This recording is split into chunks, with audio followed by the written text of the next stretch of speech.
real pleasure to be back. I was in a very long trip that I haven't planned.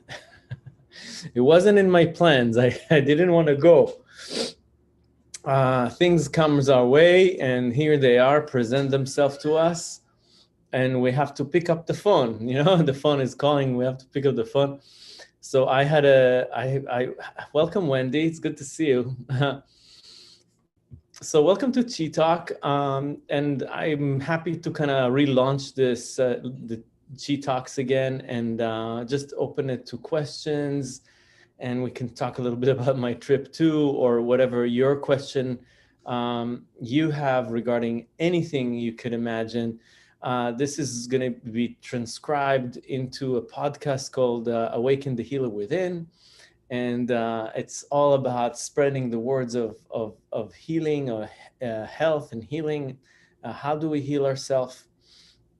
How do we go about, how can we be in a happier state during our life here in this lifetime? And today we're going to talking about life and talking about death. So I thought, since I was traveling this last month to Israel and helped my mother transformed, she passed on January 11th. And I thought I'm gonna come there and heal her. And this is what I did, and helped her transition eventually. So I thought to kind of like devote this Chi Talk into the whole kind of paradigm of life and death, and how do we see it in Taoism, maybe a little bit in Kabbalah, and how do we go about it? So very, very big topic. And behind death is always, this is where fear originates. Fear of death. Really, in healing practice, when we feel that something is not working in our body, when we feel a certain way that we don't want to feel, the fear. So we're going to talk a little bit about it, but let's do some kind of an opening practice like we always do, just a few minutes, and then I'll start talking and invite you to also chime in if you'd like to.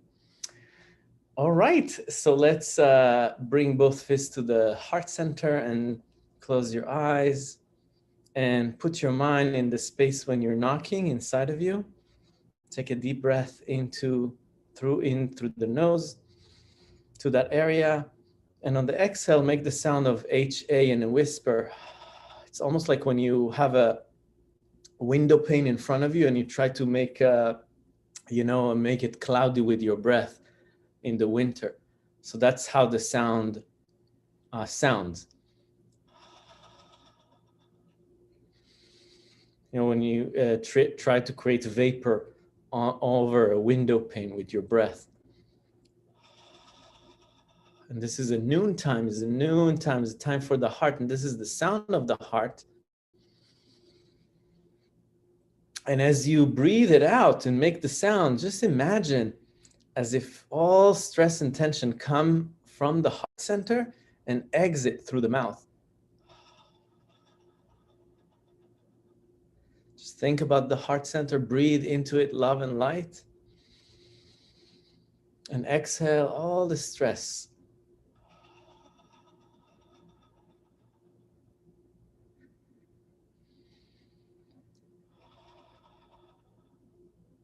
And let's put both hands on the heart center. And take a breath into this precious heart. Visualize a beautiful big flower here. And inhale and exhale from the nose.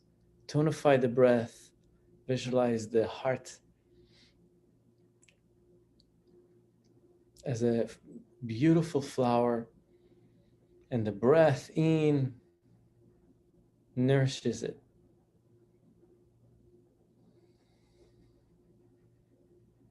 And allow your gaze with closed eyes to be looking at the heart and to feel a little deeper what you feel right now emotionally.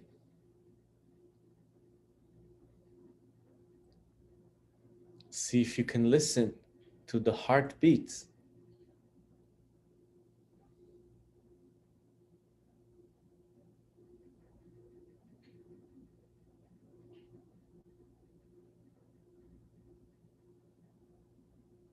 Feel the life inside of you beating quietly for so many years now, every moment.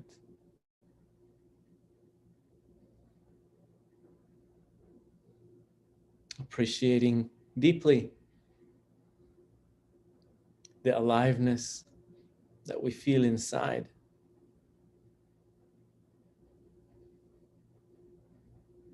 Appreciating that we have food on our table, appreciating that we have a roof over our head, and all the family and friends that loves us.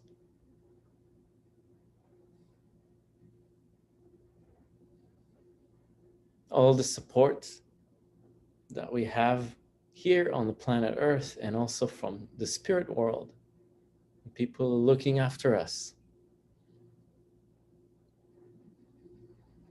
Spirits that looking after us. So fortunate. Feeling the joy, the love inside. Growing.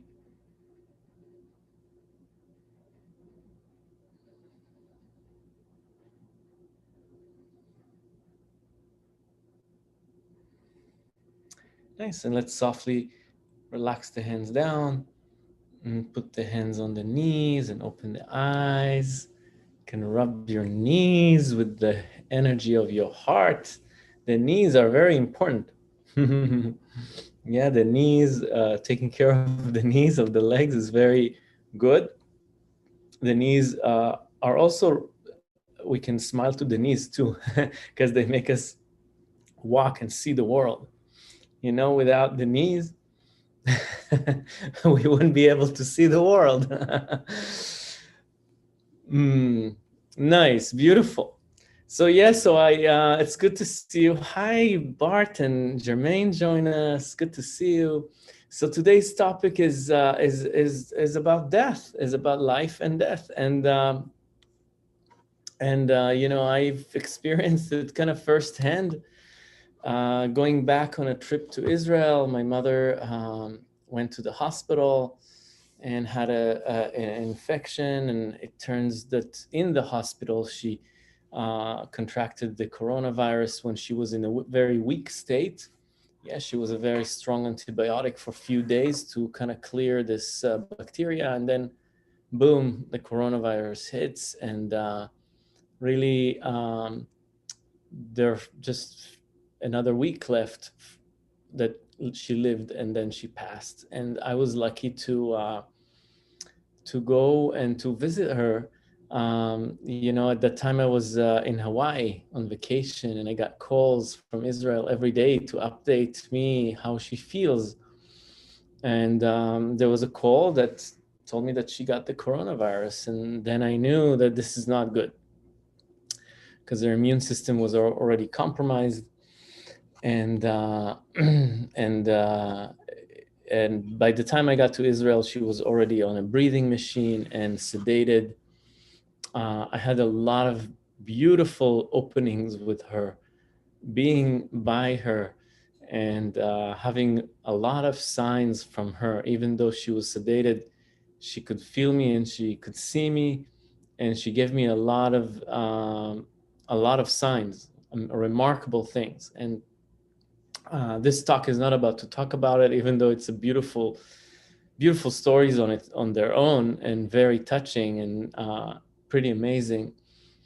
But really, I felt that what she called me for is to help her transition, um, even though it was hard for her to do that transition. It was hard to accept that this is it. But at some point, uh, it was clear to her. and it was a lot of unverbalized kind of telepathic talks, and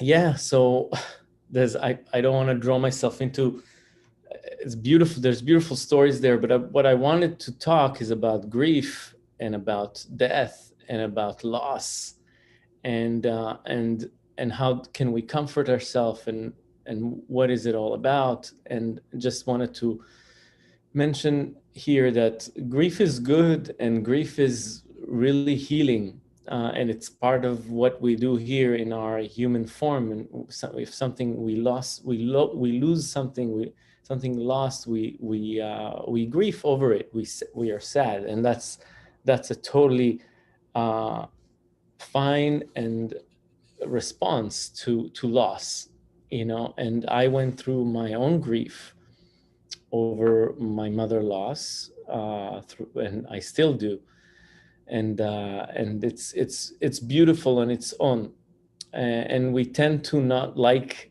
negativity, and we tend to not like to grieve or to be sad or be angry or whatever it is that we're experiencing that is negative. We tend to not like it, and tend to be to push it to the side. And it took me a long time to kind of pick up the phone, so to speak, and really book my trip to Israel when I was in Hawaii.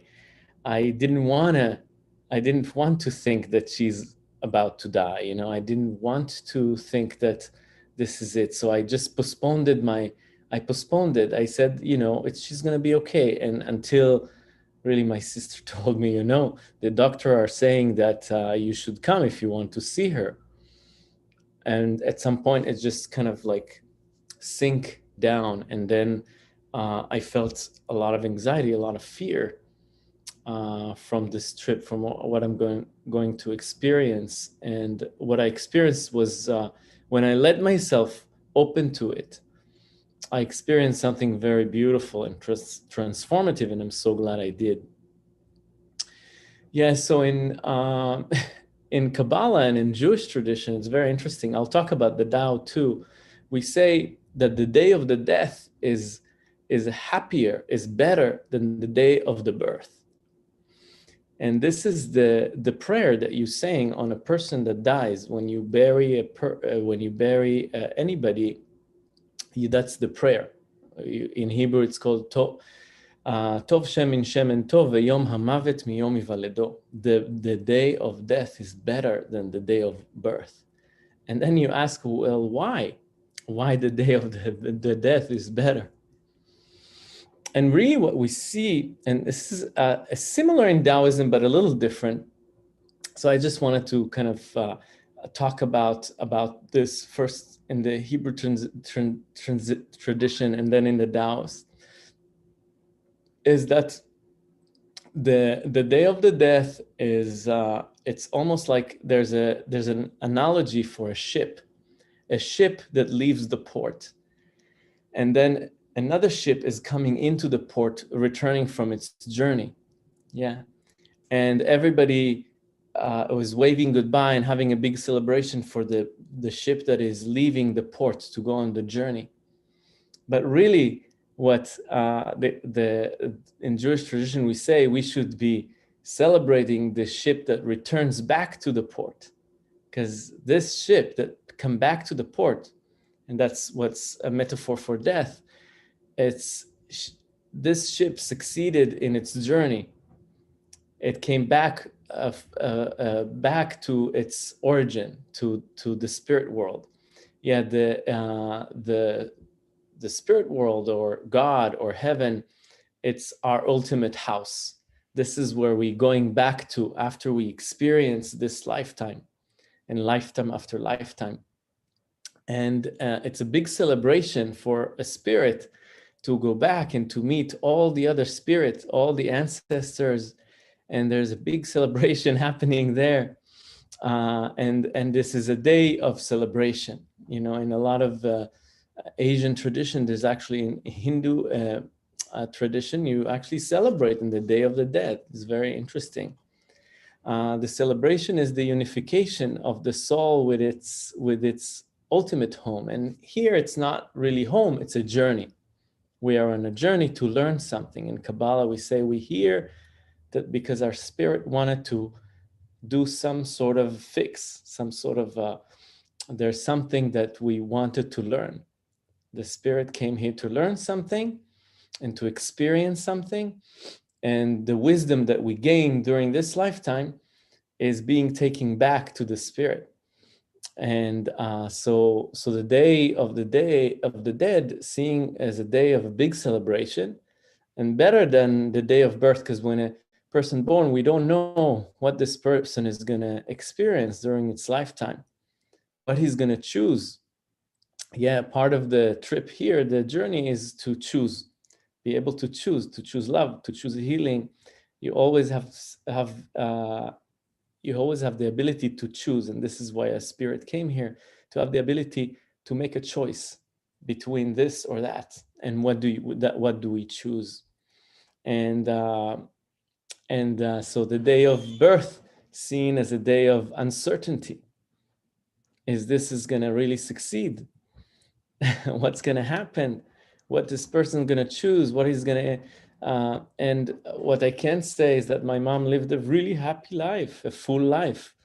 So a full life, and she did amazing things. She raised 4 kids, and she traveled the world, and she really cultivated a life of love and a lot of giving. So I'm sure her spirit is very high up there.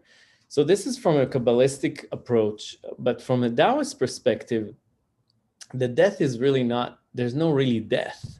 It's only transformation. So things always transform into each other, like the yin and yang. And always, so we have the day and we have the night. And the same thing, we have the winter and the summer.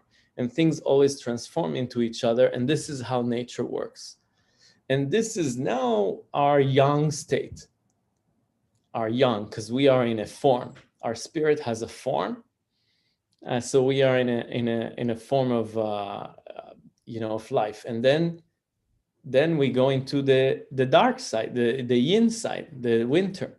So our life, you can say, okay, so our life now, it's like a day, and then the night is when our spirit no longer have a body, and then eventually it's going to have a body again, and there's going to be a continuation of yin and yang, and one transform into each other. So after whatever you take from this lifetime, you have the spirit world, the spirit time, the night time, and then you have the day again.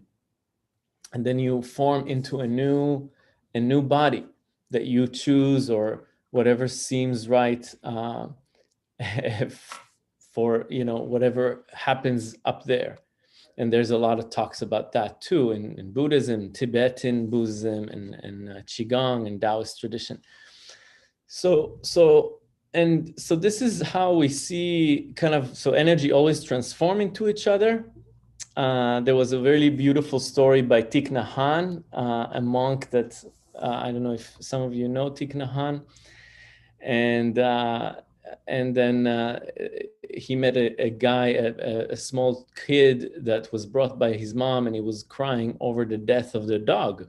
His dog died, and the kid was crying and couldn't get over it. And Thich Nhat Hanh showed him the cloud, and he showed him the cloud, and eventually the cloud would gone, transform into rain. And what he told him is that the dog did not die, and also the cloud did not die. The cloud transformed into rain, and then the rain flew into the ocean. So nothing really disappears. Things always transform into things. And this is really what we think in Taoism, is we believe in the force of transformation. And from that force of transformation comes how to deal with grief. How we transform grief, how we transform sadness. And really, first of all, is to express it is very healthy. But to transform it is to really, if you think about it, it's the attachment. And if we go deeper, the attachment of the kid to the dog, yeah, of all the, so what I can, so the kid really loves his dog and he really cries over what he lost.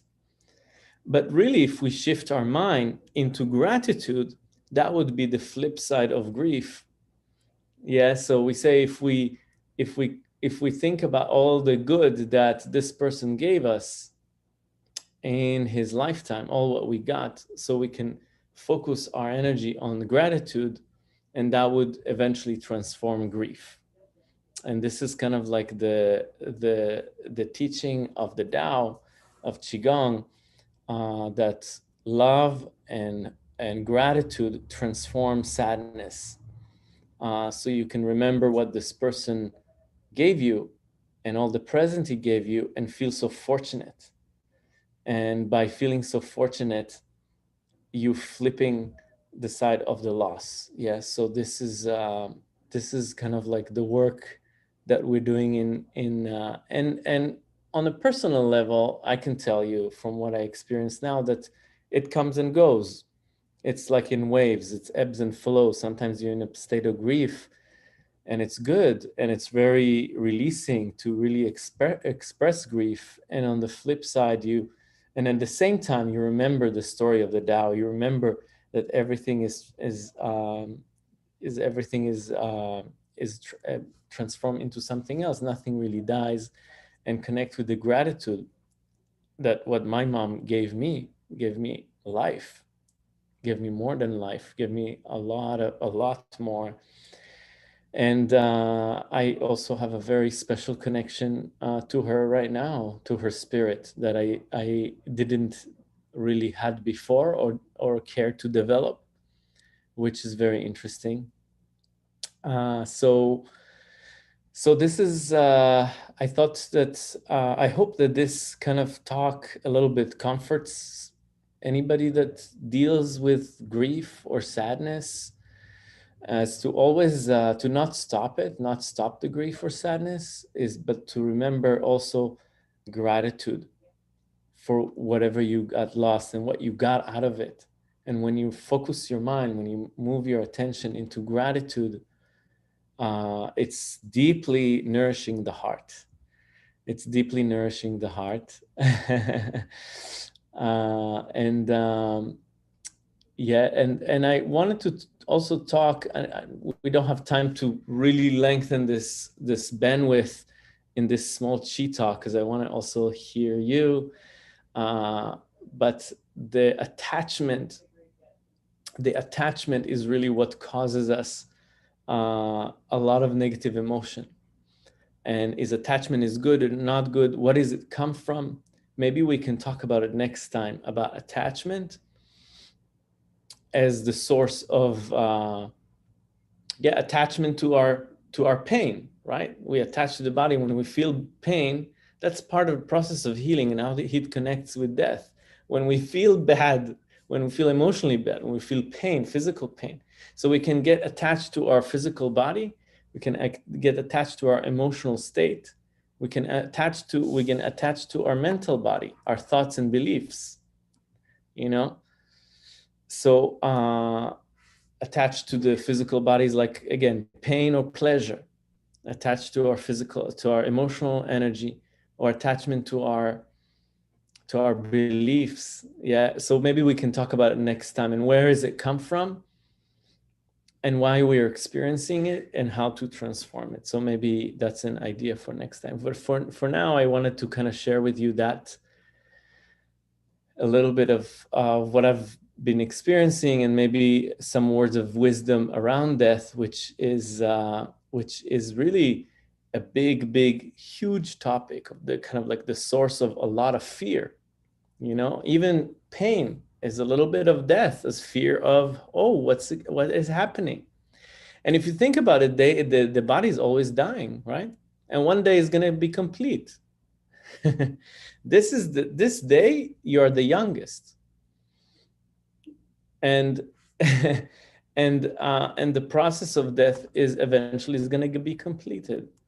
And so Let's maybe have another talk about it, because I think it's a big topic, and it's really intertwined with healing and with our desire to feel good, and we can talk about it more. But I wanted to open it to you guys, if anybody has a question or have any wisdom thing to say, giving this talk. Just unmute yourself and share your. Yes, Marty. So I knew you went to Israel. I didn't know why. And so now that you've shared your story, it's a journey that you just went through, and so what do you my question to you is, what do you see now? I don't know how old your mother was. I don't know if you want to tell us how old she was, Mm-hmm. and the circumstances too, that how she passed away. That's a whole learning process when you go through this with your mother. I too was there when my mother passed away. I was there 2 years ago when my sister passed away. And that journey and that transition, it's huge. And I have to give myself time. And in the Jewish tradition, you usually take a year to grieve, and then you Mm-hmm. need to, kind of get on with your life. So, yeah, is your father still alive? Mm-hmm. No, my father died when I was young. Okay. Yeah, my father died when I was young. I was 14 years old, and my father died, and so my mother really grew us by herself all these years since we were kids. So my mother was a very strong. She was a very strong woman, very strong, and she really worked many jobs to feed us and to. It was amazing, and she's an amazing woman. She's a very strong woman. She was the center of the family. It was her death really shook us a lot, because it was like, wow, she was really the glue. She was really, everybody was asking her for opinion. She was a pretty strong figure, and she had a hard time transitioning. She really was hoping that she could heal, but she also knew that she's gonna die. She knew it. Her spirit knew, but she didn't want to, because whenever she went to the hospital, she told my sister, "I don't think I'm gonna come out of here." And she told her, "What are you talking about?" And she didn't answer her. But I think she knew, and she gave us a lot of signs. And I dreamt the day she got into the hospital, I dreamt about her, a very strong dream. This is why I was calling her. And she was like, "How did you know that I'm in the hospital?" I was like, "Well, you came in my dream, and you usually don't come in my dream." So she She was asked me if I dreamt that she died. Immediately, she's like, "Oh, you dreamt that I died?" I told her, "No, I didn't. Why do you ask?" Uh, so yeah, so this is very interesting. But again, what was your question? Well, no, it was just not a question. I was just, well, I was just saying that you need to give yourself a good year of Yeah. all of those different emotions that come, the waves that come with it. And, Mhm. you know, the journey you did, I did a class with you. You were in your uncle's apartment or flat. Right. Yes. And so you had to quarantine for 14 days. Yes. I had to quarantine only for 10 days And with, well, 10 days is, but yeah, I had to quarantine. I just had a permission to go to the hospital to see her. So every day I would go to the hospital and stay there and do healing on her. And we did group healing on her. And the healing really, but ultimately, her soul, a person has a time. And her soul knew it. And some people connected to their soul and their spirit more, and they know it more. If you look to yogis or monks, they know when they're gonna die. They know the day, they know the hour that they're gonna die. And we are not so connected to our we it's this more spiritual we are more connected to our spirit, and we know. And I think she knew, but she kind of resisted. You know what I mean? Like, something, but you don't want to know about it. So we have our time, and there's a bigger story, and the healing that we did on her, because a lot of people told me, well, we did so much healing, and how come she didn't heal? Well, some person asked me, and I'm like, the healing is not gone to waste, so to speak. The healing helped her spirit tremendously and elevated her spirit tremendously. What her spirit does with this energy is up to a higher consciousness. But and this is really we can talk a little bit about healing and where, you know, death and healing and things like that, and where is all sit. But this is also something that's very important to me. Yeah, I'm taking the time to soothe myself, but I've to kind of comfort myself. But I also kind of wanted to reach out and connect with you, with my community, with what I'm doing, and it's been a transformative trip to Israel, and yeah, so. And you did it. You did it, and you're back. And I did it, and I'm back. That was in the middle of a real big crisis in Israel. It was not only a quarantine. It was a lockdown, police enforced lockdown. So it was pretty intense. It was very militant. Something we don't know here. We really need to appreciate our life and how we live here very freely. Sometimes too freely. Yes, but it's good to go and to see how other countries deal with the pandemic and all that, and really appreciate, or not, or whatever you want, whatever. Right. So that was interesting too. Anybody else wants to say something before we close? Because I don't want to keep it too long. I kind of, but I can keep it for like 5-10 more minutes. Yes, Edward. Yeah, I wanted to thank you for this, because I'm dealing with my 50-year-old niece in ICU in New York Presbyterian right now. And in the context of that, I'll say one thing, but I can say a lot. And that is, what I got out of your talk for me is that grieving is a big part of love. And you grieve because you love so much. And love is the answer for all of us. Love is the healer, for all of us. So thank you for my big takeaway of the word grieving is loving for me. Beautiful, beautiful, beautiful. That's amazing. Thank you so much for sharing this. And yeah, there's a strong connection between sadness and love, and they go along together very, very strongly. And that's what heals in our 5-element theory. If some of you guys know, the heart heals sadness, love heals sadness. So the heart heals the lungs. So these are the parent-child kind of connection between the two organs, emotionally and physically. So love will heal the lungs. The heart will heal the lungs. The heart and the lung have very intimate connection in Chinese medicine. And also, yeah, grief. The more you said it beautifully, so I don't have to repeat it. Thank you, Edward. And yes, Bart, go ahead. I love to hear you. When I hear of people who are dying or who died, then the only lesson that I'm getting out of it for myself is I should be much more loving and kind to everyone and to myself. We should all be much nicer to one another, because life is so short and fragile. So,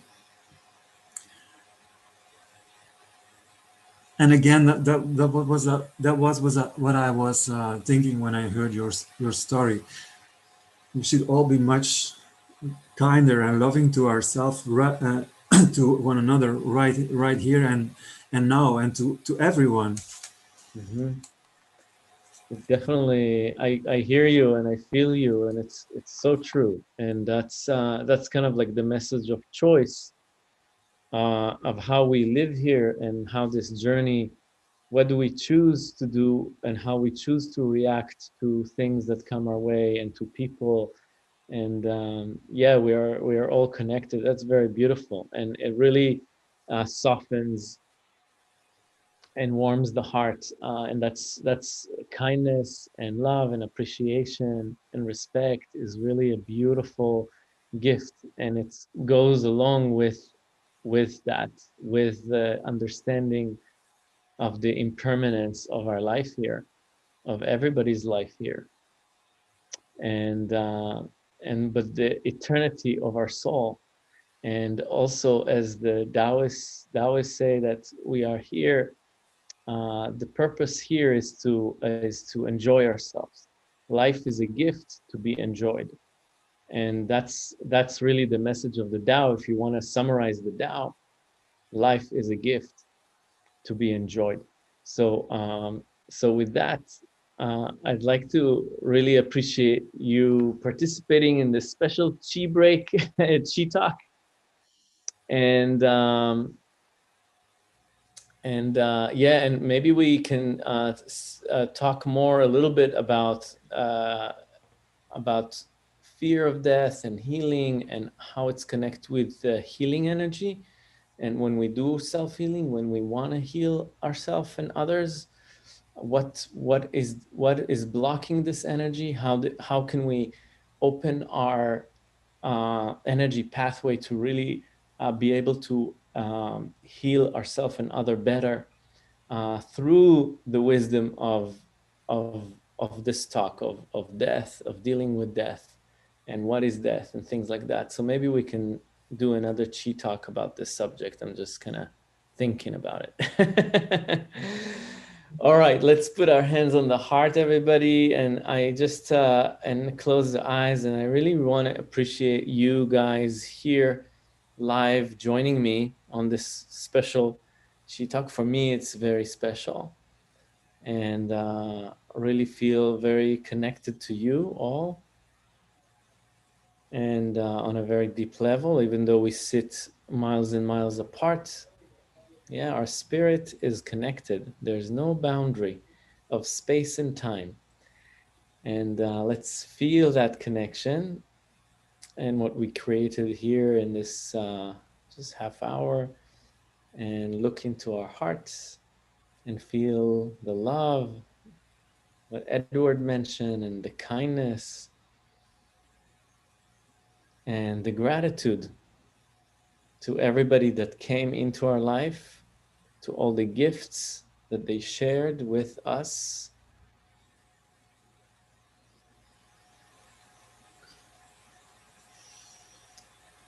Nice. All right, let's open the hands, open the eyes. Beautiful, beautiful, beautiful. All right, guys, thank you so much for joining me. Tomorrow is Good Night Qigong. I hope you can join me for that. And Thursday is noontime Qi healing. So I'll see you guys. Thank you so much, Bart, Jermaine, Gail. I know you're here too. Edward and Marty, thank you so much. Bye, guys. Bye.